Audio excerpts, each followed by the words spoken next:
should be live. Good evening, everyone. My name is Seisha. I'm the social media manager at Charis More, which is the South's independent feminist bookstore, and also of Charis Circle, which is the nonprofit programming arm of Charis Books. And tonight, we are so excited to host Farzana Doctor in conversation with Dr. B. Nilaja Green for a discussion and celebration of 52 Weeks to a Sweeter Life for caregivers, activists, and helping professionals, a workbook of emotional hacks, self-care experiments, and other good ideas, which is a practical guide to self-care and community care written for helpers, the caregivers, activists, community leaders, mental health and medical professionals who are the first to help others, but the last to help themselves. Let me first introduce Dr. Green, who is going to be our amazing conversation partner tonight. Dr. B. Nilaja Green writes, speaks, and engages at the intersections of individual psychological distress and collective sociocultural oppression. As an Atlanta-based licensed clinical and community psychologist, Dr. Green is certified in trauma-informed care and delivering specialized, culturally responsive trauma treatments to vulnerable populations such as military veterans, Black women, and members of the LGBTQ community through her integrative mental health care practice, Standpoint Wellness. She has engaged in several community-level initiatives, including collaborating with the mayor of East Point in Atlanta to create community-level conversations addressing issues of race, class, history, and equity. Having made appearances on several podcasts and print media, Dr. Green strives to share her message of culturally relevant, holistic mental health practice on various platforms.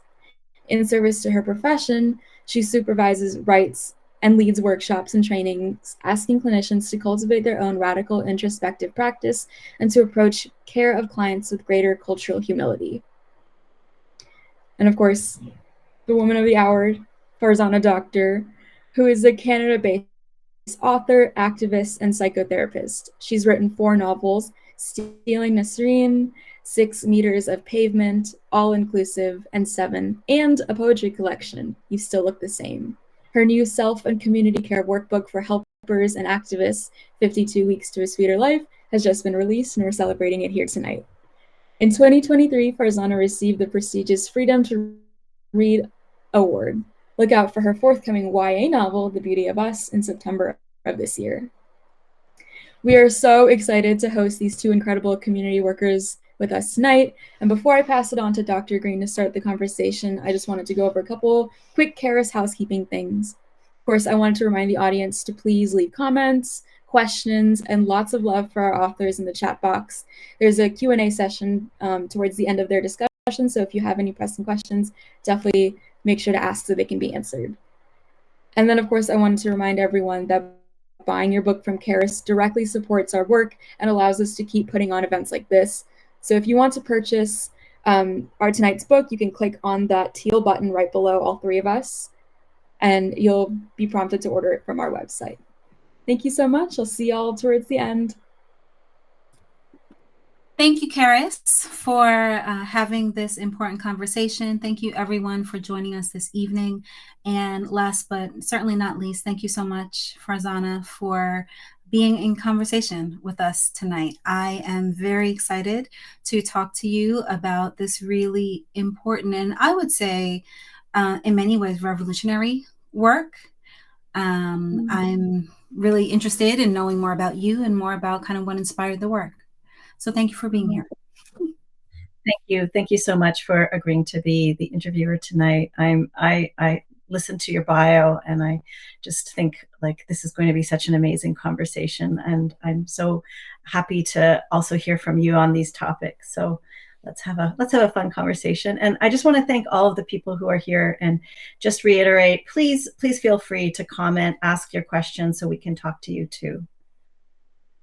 So I think it's important for us to just kind of start where your book begins, that you introduce the work from your own perspective. And you talk a bit about kind of your accolades, your achievements, but you also really talk about yourself. So can you tell us who you are? Tell us your story.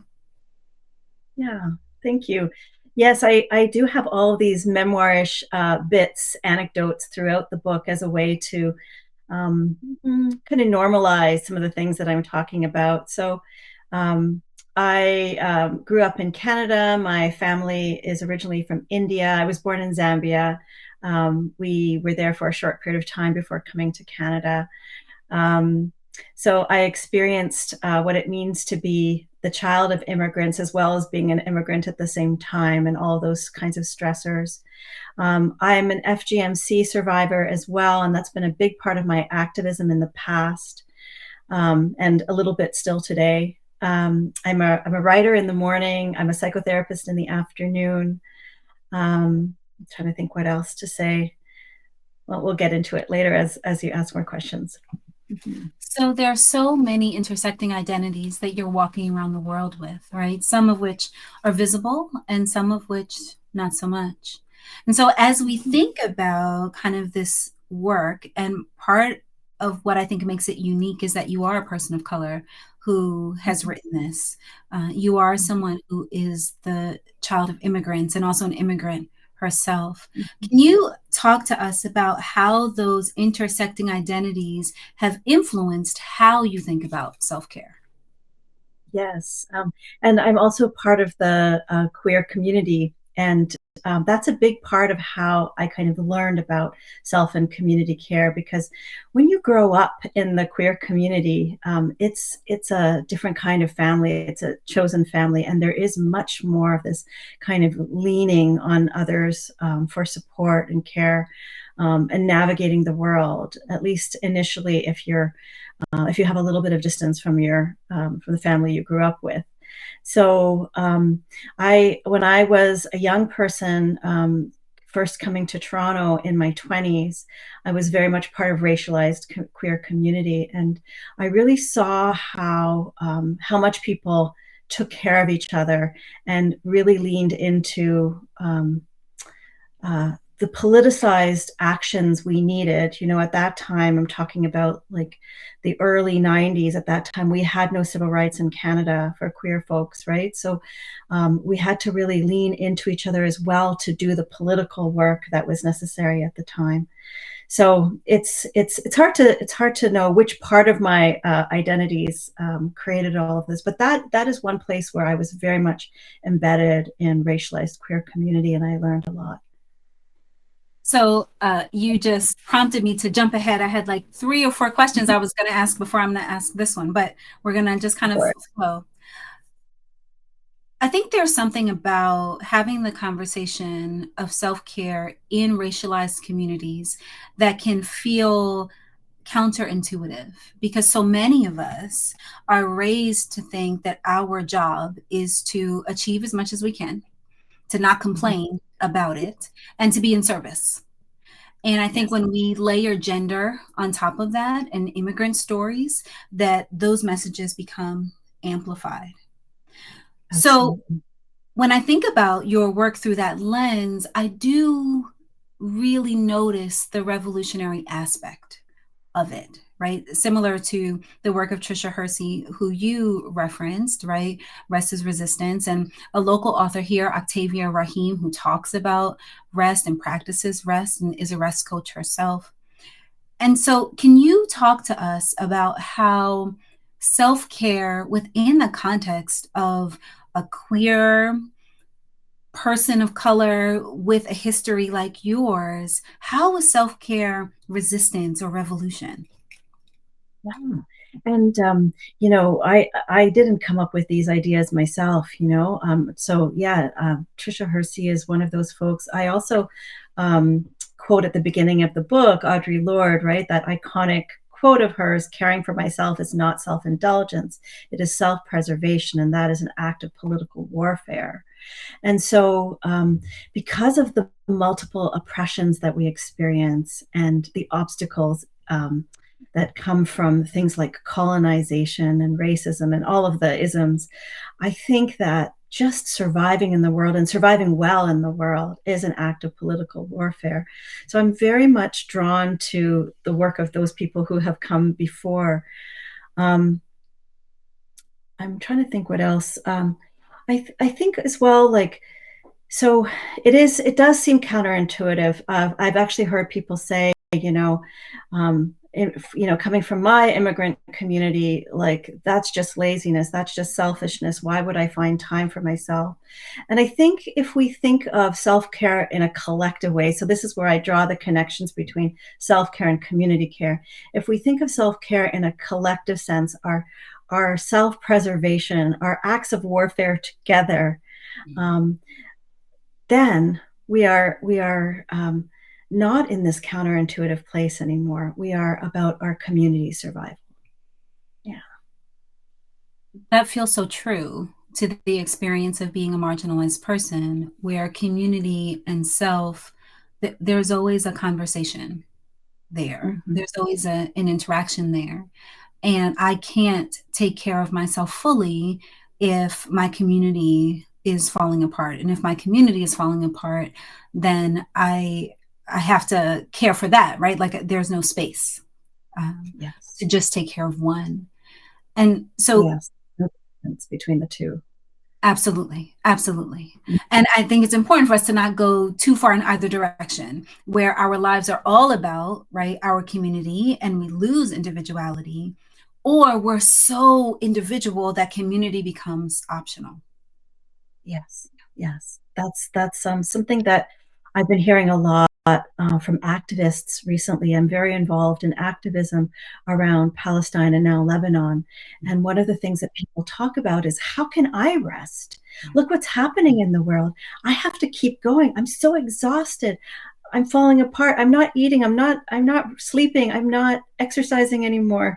But how can I care about any of that? And yes, we can't go too far in the direction of care for others. We have to also think about, where are we in space as well, and what's happening inside of our own bodies. I am reminded of a quote that I wanted to read from earlier in your book that I think really kind of goes with this conversation. Most of us will take care of others before ourselves. We light up during crises and chaos in our organizations, friend groups, families, and activist circles, but we can't identify our own impending nervous breakdowns. Self-care is way less exciting than saving the world, right? Yeah. Tell us about that quote. Yeah. So what comes before that piece is a discussion about how many of us probably grew up to become helpers and activists from our own trauma, from our family experiences, from our community's experiences of oppression.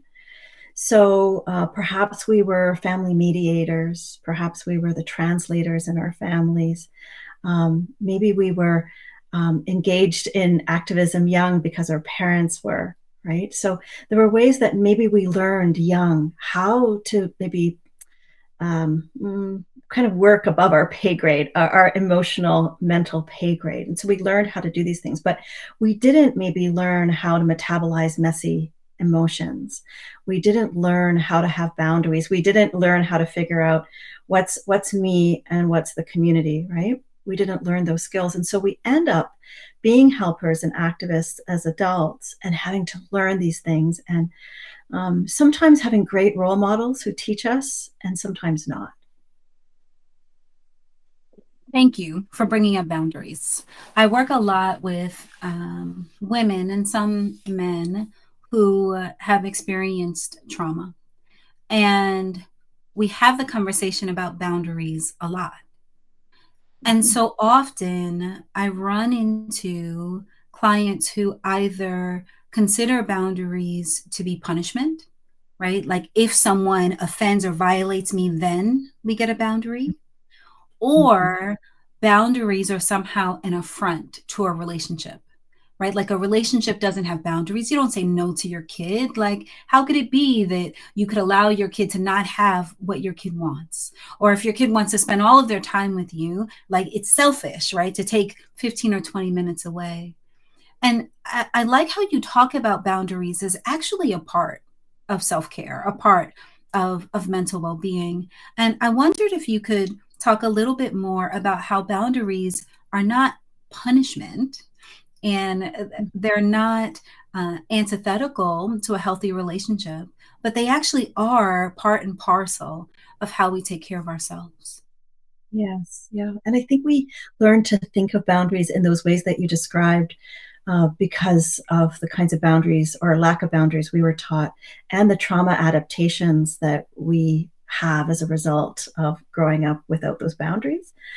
So I I have this equation. None of this is math, but I have this equation that I use in my own head to think about how do we figure out a boundary. So I get a request and I'm unsure. The first step I take, and that's self care for me, is to say, wait a minute, I need to think about this. Maybe I respond tomorrow, or maybe I ask a friend, what do you think about this? So call in another brain. Because my trauma adaptation is people pleasing, which is very, very common, right? It's just something that many of us have.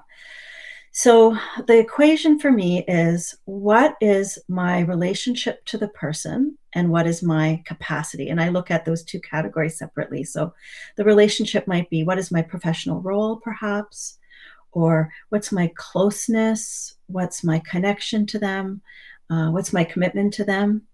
And then capacity maybe is the most important piece. It's, what are my resources? What's my time like? What's my energy like? Maybe it's money resources. And what is my nervous system telling me about my capacity? So if I get a request and I'm like, ooh, right? My nervous system is saying caution, right? Or no, or maybe with some caveats and parameters here. So I think of those two things. What is my capacity? What is my role and connection and commitment to that person before I decide? And, it's not just self-care, it is community care as well, because if I'm thinking collectively and I end up doing something outside of my boundaries, probably that person and anyone else who's connected to that decision is going to feel the reverberations of the wrongness of me saying yes, because what I deliver won't be that great, or maybe it'll all be tinged with a bit of resentment. I don't know. So again, if we think of self-care in a collective way, how's it impacting me, but how's it impacting my community? It's easier to say, no, this is not right for me right now. I really hear echoes of the idea be able to say yes without resentment and no without regret. Mm-hmm, mm-hmm. Yeah, and it's never perfect for me. Like, there are days when I'm like, oh yeah, I got it right. But often, because boundaries are things that are like constantly changing, every situation, every relationship is constantly changing. It's not like we can know for sure if it's exactly right until we feel it out. Mm-hmm. The body is a place of wisdom that we carry around with us all the time. And so many of us are disconnected from it, especially those of us who have trauma histories. That we walk around kind of, I call the body like the house that we live in, right? So we walk around in this house, and some of us have really not gone into some of the rooms for a long time. Yeah. And so even in your explanation of how you are negotiating capacity, how you are negotiating commitment, the fact that you are also attending to your nervous system, attending to that connection to your body wisdom, I think is such an important piece that is often actually left out about the conversation around mental health and mental wellness and mental well-being. And I think it's really a glaring disservice to how we think about our wholeness and our wellness. Mm-hmm. Absolutely.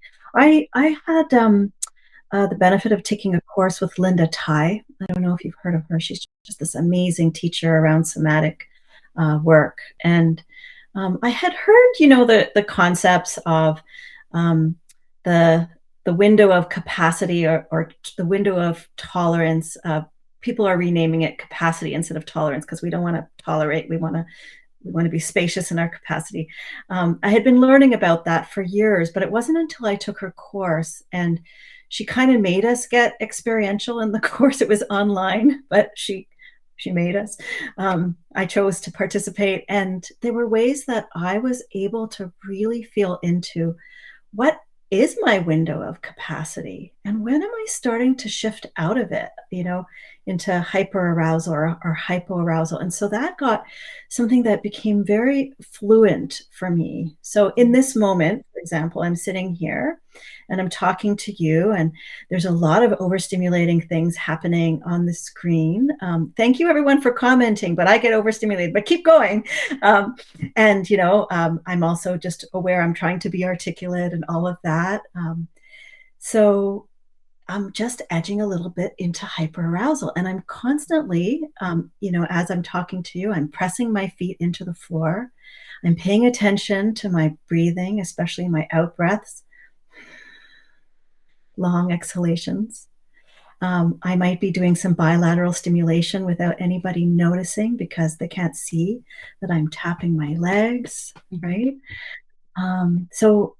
This has become something that has become very fluent for me in how I do my work with clients, how I do presentations, how I move through my day, how I am when I'm in the streets chanting with other protesters. Just like what is the body saying? How is it talking? And yeah, what is this house I'm in right now? Is it falling apart, or is it feeling pretty solid? Right. There's something so organic about that. Being able to be responsive to your body in that way and listen. And often when I hear about self-care and when people are talking about self-care, it can feel very external. I'm doing these things outside of me that somebody else told me I should do, right? I should go to yoga. I should go for walks. I should eat 5 servings of fruit and vegetables a day. All of these kind of external things. And what I really hear you saying in this moment is that there's a way in which if we are paying attention and listening to ourselves, we can respond in ways that are taking care of ourselves, that are not really about what anyone else's prescription is, but are kind of our body's prescription. That's right. That's right. And sometimes it's so much simpler. Like going to a yoga class is really good, and eating the 5 fruits and vegetables really good. Yep. But sometimes it's far more simple than all of that, right? So it might look like I need to spend a minute shaking my body. People can find this if you look up somatic folks on Instagram. You see all these somatic practitioners teaching people how to just jiggle for a minute as a way to help your nervous system out. So sometimes it's just very simple things like, oh, am I thirsty? Oh, do I need to lie down for 5 minutes? Oh, do I need to go upstairs and ask my partner for a 20-second hug?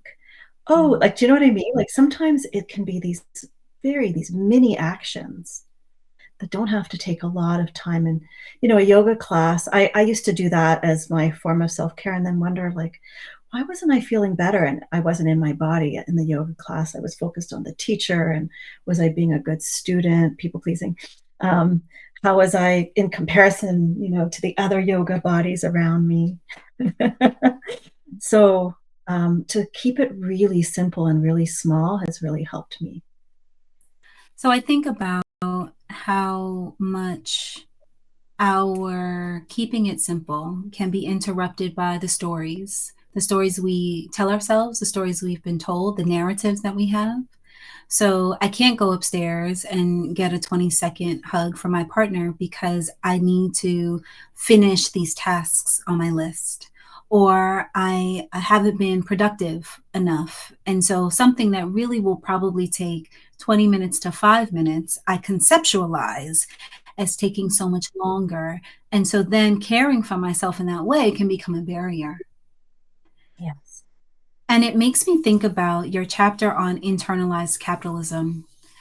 And when I think about internalized capitalism, I really think about the ways in which our sense of value and worth and success has become measured by how much we produce, often for someone else, right? And our identities become so married to how productive we are. Yeah. Our success becomes so married to how productive we are. And I'm wondering how the journey of putting together this work has impacted your sense of internalized capitalism, right? So, like, where are you with this success and worthiness and productivity piece in your own life? So it's a work in progress, always, because internalized capitalism is so embedded, right? But so this is my sixth book, and so I've been through all of the cycles with each book of promoting, doing events, looking out for, like, what are the sales of these products like, how am I doing in comparison to others. And Trisha Hersey talks a lot about grind culture, hustle, hustle, hustle, right? And how that's considered to be so valuable. And that's how I was approaching all the books that came before. It was hustle, hustle, hustle, hustle. And sometimes I was getting so overwhelmed and I wasn't able to notice, like, how that was impacting my relationships, my sleep, um, everything, everything. And so I was very convinced with this book. And I had started to do it with the book that came previous to this because I was writing this book at the time. So all these ideas were in my brain, even for the last one. So I start to think about, okay, so what is this hustle for? And does it even matter? Will these books get to the right people in the right way, in the right time? I think they will. And maybe I don't have to hustle. Maybe I don't have to think so much about how book sales and how much attention I'm getting on social media are connected to my worth, because they're not. And, the gift that I've given to the world, I've already done it. I've written the book, right? So maybe I can just leave it there. And of course, I make efforts. I send out the invitations. I do post the things on social media, but I have found it just to be a little less fraught this time around, because I'm really thinking about this and talking about this all the time, and I'm really trying to walk my talk. And maybe we can just share with the audience. We spoke on Monday, and I said, "Oh, it doesn't look like we have a lot of registrations." And you gave me the story about how your dance director in the past said, "Doesn't matter how many people come, the choreography is the same, how you show up is the same." And wow, I carried that all week. It was so helpful to me. So thank you.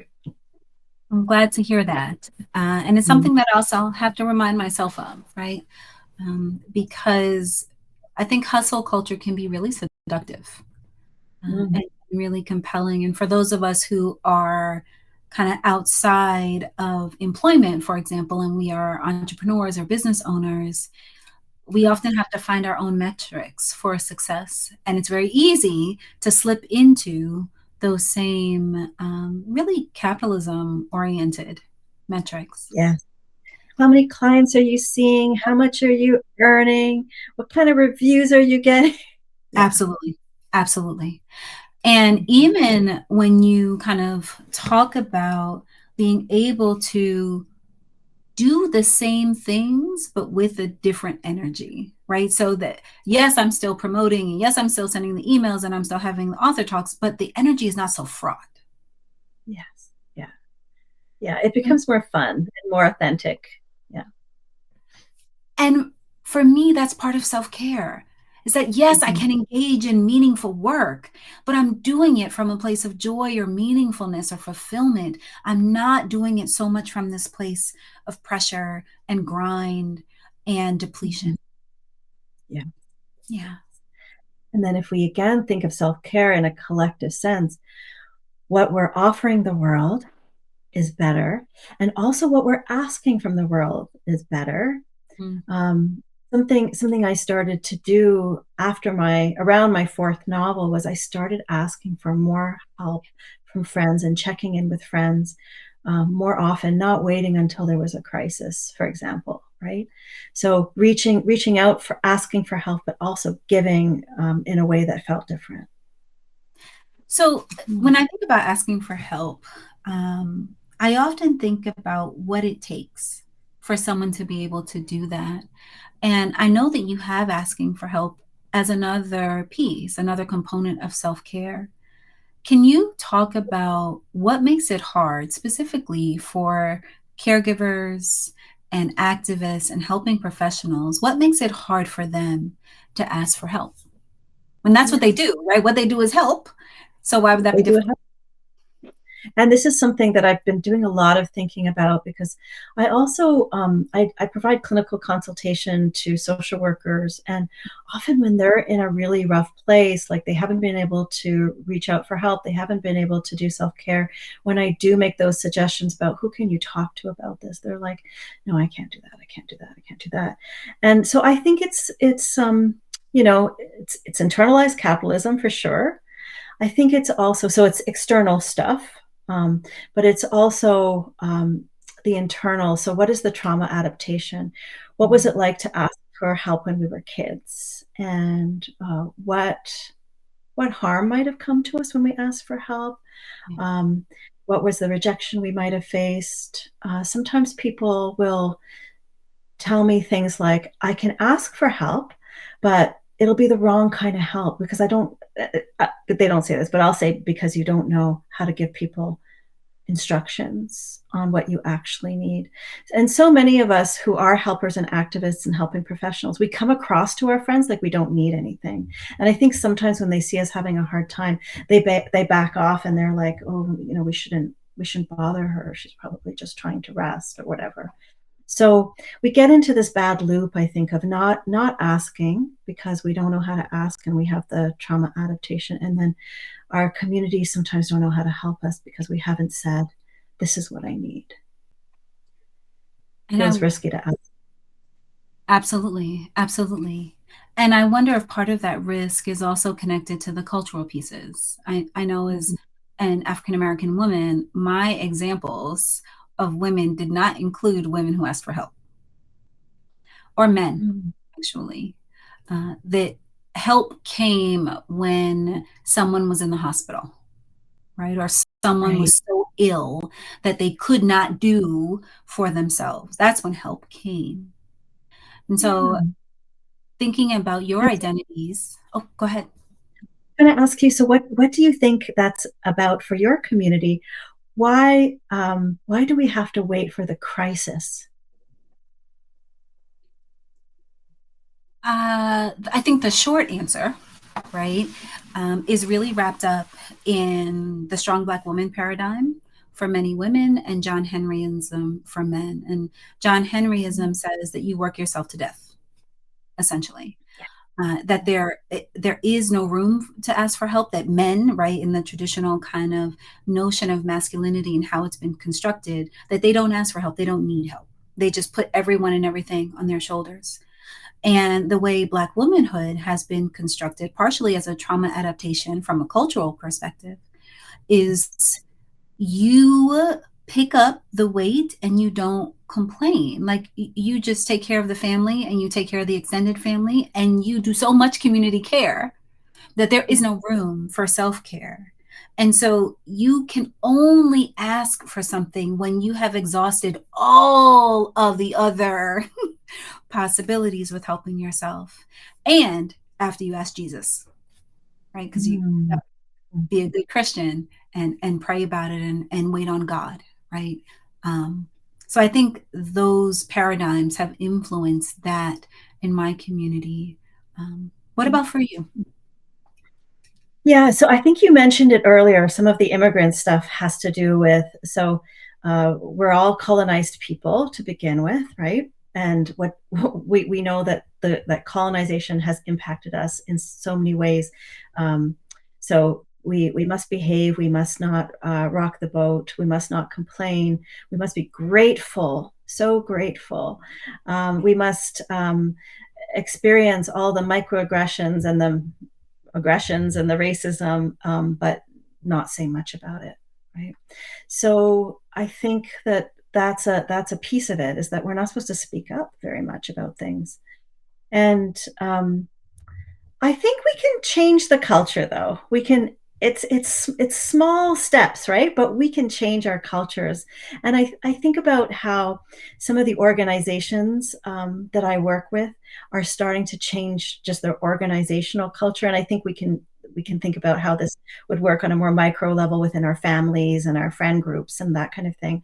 But it's a couple people saying, no, this matters. We must take breaks. Everyone, we have to take lunch. 40 years ago, everyone used to take lunch. We don't anymore. What's changed in our culture? We stop this, right? So having a few people be the change makers and the influencers, and having the organizational support to enable that without the organizations, making sure that the volume of work isn't too high, making sure that they really are encouraging people to take breaks and not, having them work later because they took their break, that kind of thing. So there are ways that we can shift it. So it's how we talk to each other as friends, as family members. Like, oh, you seem really stressed. Maybe it would be nice if you took a nap. What do you think of that? Oh, I can't take a nap. I can't. I've got so much to do. Well, how about you lie down for 5 minutes? This is what I like. Just encouraging each other to take these moments of rest. I made a post a couple of days ago for activists about how do we not go numb from all of the terrible images we're seeing, and just encouraging people to feel their feelings, like even to take a couple of minutes to feel their feelings and express their feelings. Create grief rituals for ourselves where I like to go to the lake and I say a prayer at the lake and I ask the lake to take the prayer. I hold on to trees and I say, please take the pain that I'm feeling. So just encouraging all of us. This has to be part of our work as helpers and activists. And I think when that is a part of the work, when the connection rather than the numbing is a part of the work, it makes it less likely that we will recreate trauma within our own organizations, which unfortunately I have seen in activist spaces, that many folks come into the activist space with such passion and such conviction. And some of those folks are survivors from interpersonal experiences of trauma. And often collectively, the folks in the room are survivors from societal level traumas. And so when we ground into feeling, releasing our emotions, like in your chapter about sticky feelings, right? When we pay attention to energy practices of protection, which you also talk about, I think it can make our organizations better and less likely that we will perpetuate the harms that we're fighting against. Yeah, I think we're kinder to each other. We manage our conflicts so much better. I know that in the past I have created unnecessary urgency in groups that I've been part of because I haven't been mindful of all of this stuff. And then I'm perpetuating the opposite of self and community care, right? And I think, the other practice that our organizations and groups, including activist groups, can do is when we start our meetings, we can create a little space for breathing, for grounding. Maybe we can create a little time in the agenda for what are our feelings about self and community care? What are our feelings about burnout and vicarious trauma this week? Who wants to talk about that? Like just keeping it on the agenda.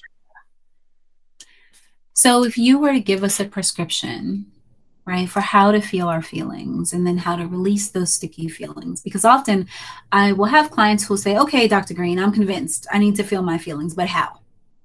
Yeah. What would you tell us? How do we do it? Well, I have a little kind of guideline for helpers and caregivers.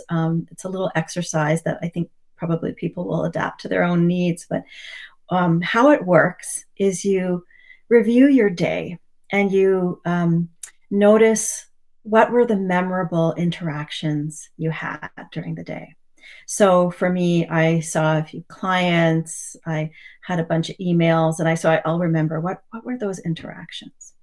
And then beside the person's name, I'll write down what were the strong feelings that were there and which ones are sticky for me.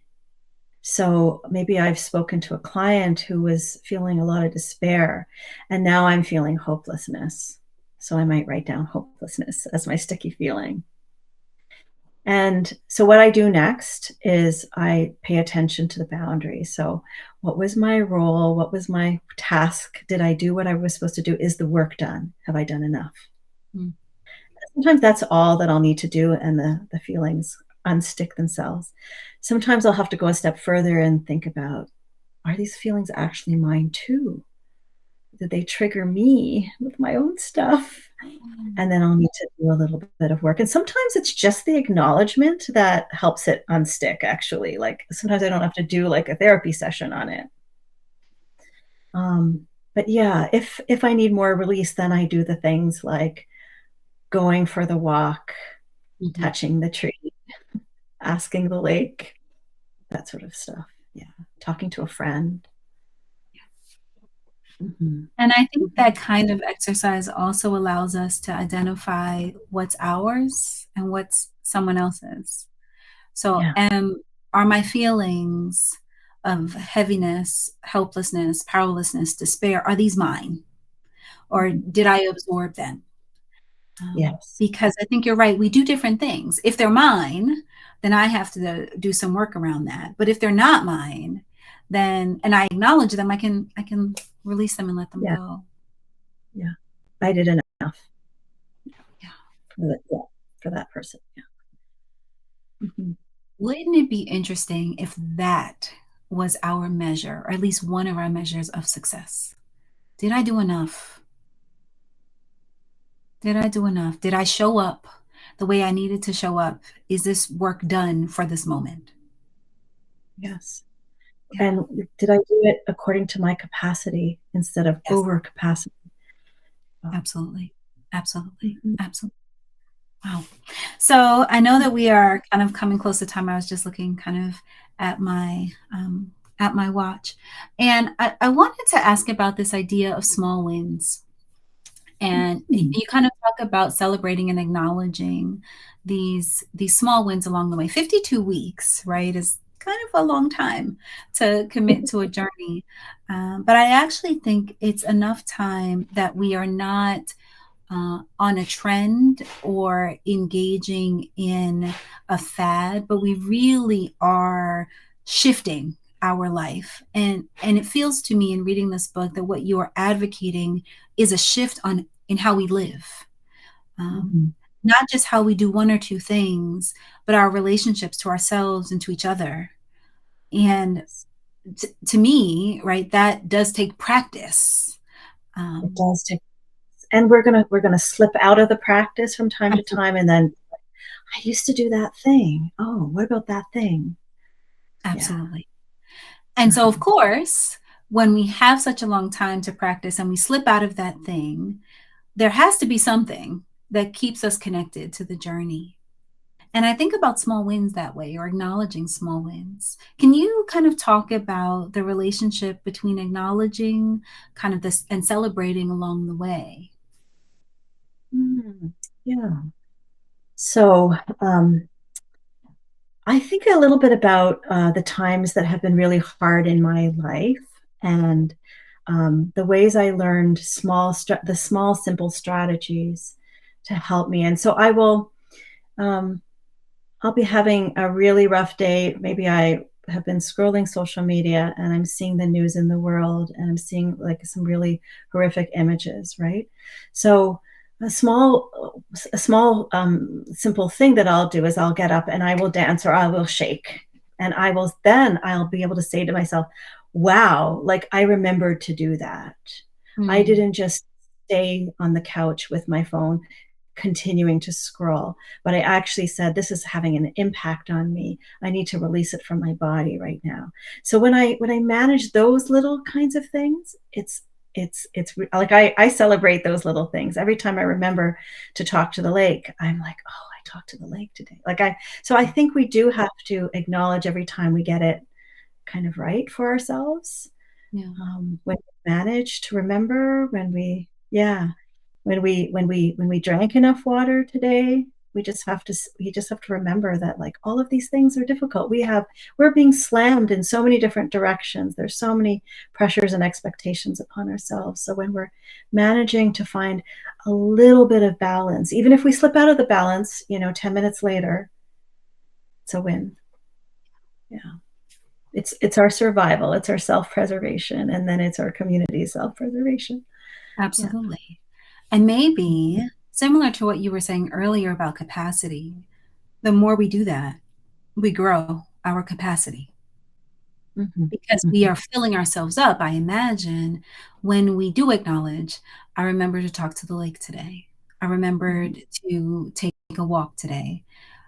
When my partner said something that would normally annoy me, rather than showing that annoyance, I operated from compassion.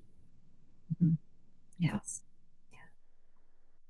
I really want us to move past self-preservation into joy. Like, any ideas about how we can, as people who have lived and in some cases still live under colonialism, under the shadows of oppression, under discrimination, those of us who are working to shift those narratives, like how can we move from preservation into joy? I think we have to seek it.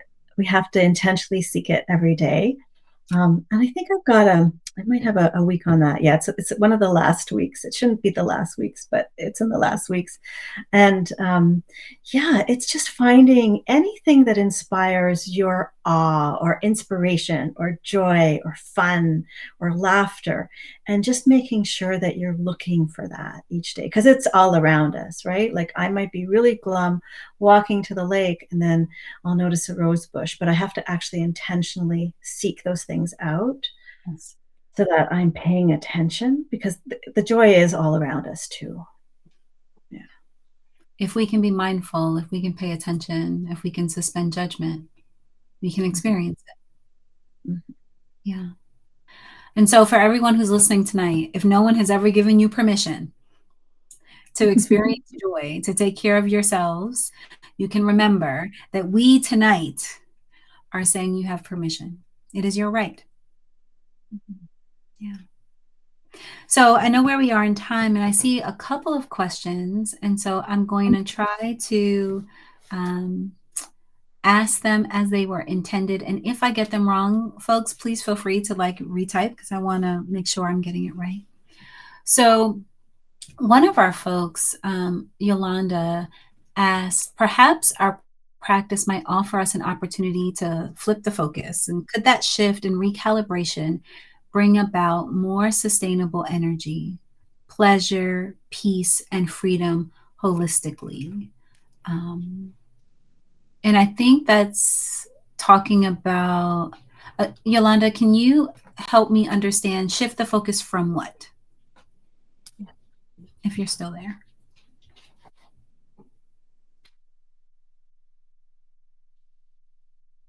I don't know if we've lost Yolanda.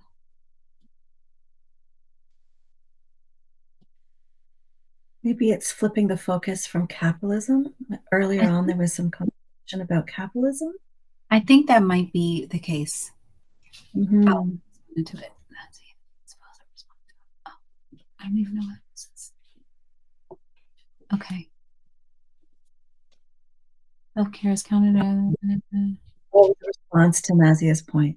Yes, it's so hard finding a balance between activism and self-care, especially when we see so much suffering in local and global communities. And so if we shift the focus from only, I think, the suffering, can we have the opportunity to recalibrate and have more sustainable energy, pleasure, peace, and freedom holistically?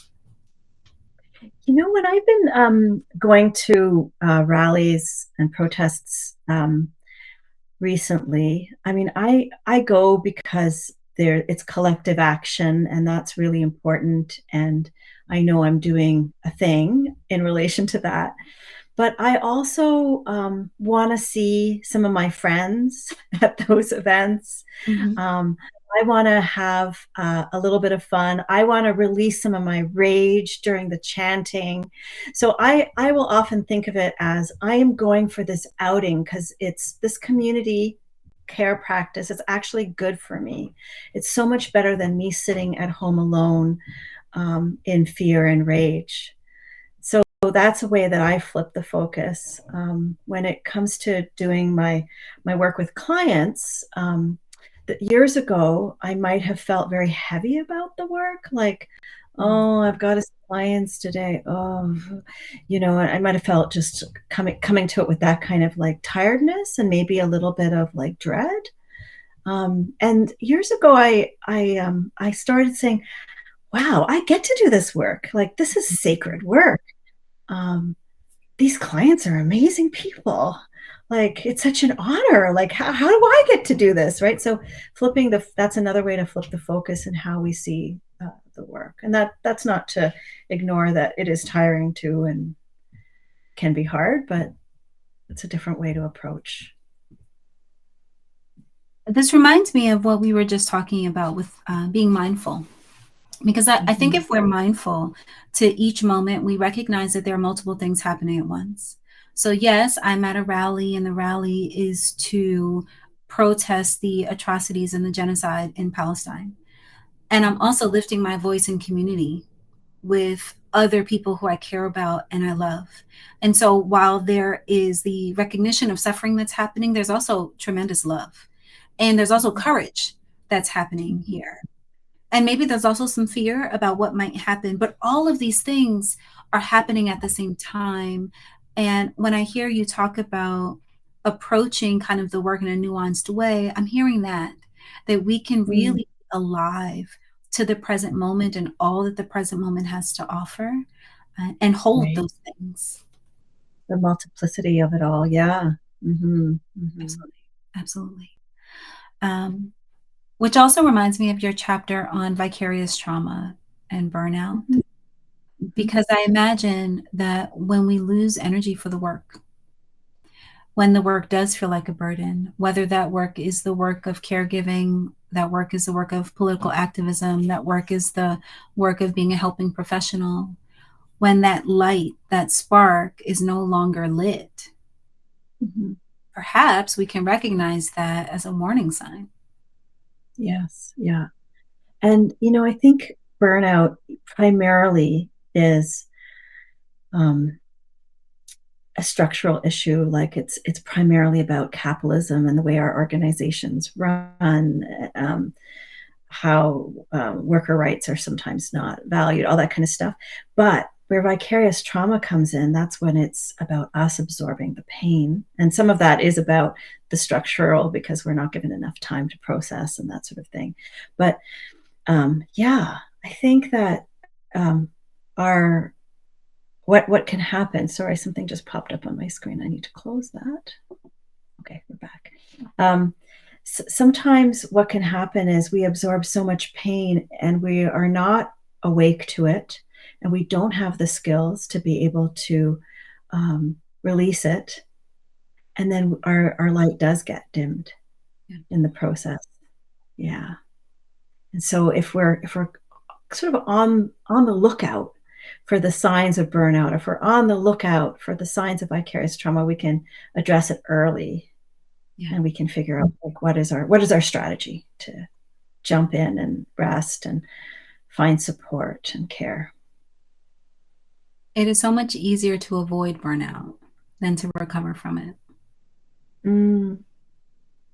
Yeah. And I would say avoid heavy burnout, because I think the early signs of burnout are just so common, and they do just kind of creep in. I don't know if you have this where I'll just have the beginning signs of feeling kind of tired. I'll have the signs of like, oh, I want to turn away. Oh, I'm feeling impatient. And that will just pop up any old time. Yep. And I can't prevent that. I feel like I can't avoid that. But yes, I can avoid it getting way worse. I can address it early. I can try to heal that earlier. I appreciate you making that distinction. I think for me, when I'm getting to that place, one, I just cannot do the next thing. It feels like I hit a wall and I can't send the email. I can't respond to the text. I can't. One and two, I usually get a cold. Oh, yeah. Yeah. Yeah, my body just kind of says, and we're done. And I used to say, well, I'm going to work through it anyway.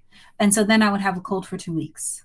But to your point, when I started to recognize that not just as a physical experience, but as a psychological and emotional one, I would say, okay, so I don't feel that well. I'm just going to go to sleep tomorrow and I'm going to take the next day off. And then I'm sick for 3 days as opposed to 2 weeks. So absolutely, you know, what you're saying of preventing kind of the more extreme, the more intense burnout, it's possible and it is important to do when we're able to notice what the signs are for ourselves. Yes. Yeah. Yes. And for me, one of the signs is just tiredness. Yeah. I can't remember who said this, but we want to honor tiredness as sacred tiredness. Like we want to be like, oh, the body is saying something. Can I just slow down today and see what that does? Yeah. It doesn't have to be the big vacation. It doesn't have to be going to the spa. But could I go to bed 1 hour earlier? That and will that even prevent the cold? Perhaps. I mean, we're not superhuman. Sometimes we can't. But yeah, I really try to honor, like, oh, the body is like, not in its energy. I am so appreciative of this conversation, and I'm wondering if there are any final questions that anyone has before I ask Farzana to give us her final thoughts. Any final questions from anyone? Comments, anything you want to make sure Farzana knows before we wrap up tonight?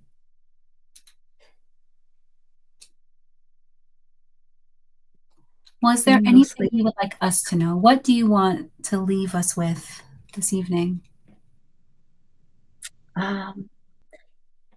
Well, I would say that change is hard, and it's hard because of how our brains function.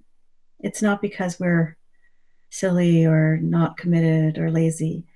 And so be really gentle on yourself. So if you're having some difficulty around accessing more self and community care, if you're having difficulty around burnout and vicarious trauma, find the small steps and be really self-compassionate about how it takes time for change to happen. In this book, I talk about 2 burnouts that I had that were quite bad, one in my 30s and one in my 40s, and I'm in my 50s now. And it's still a work in progress.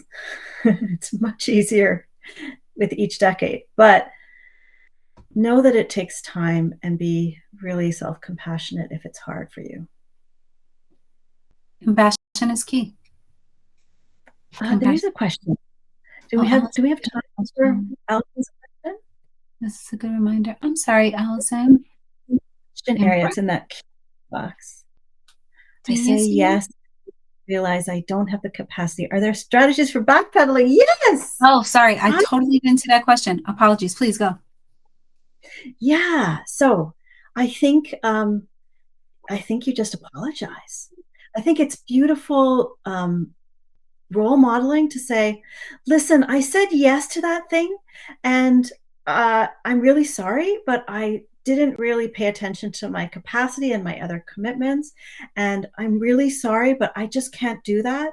Or I can only do part of what I said I could do. I think you just say it, Allison, because Allison is someone who does so much for so many people in the community. And I think that people would have a lot of compassion if they just heard the vulnerability of how, gosh, I made a mistake. And then it gives everyone else permission to do the same.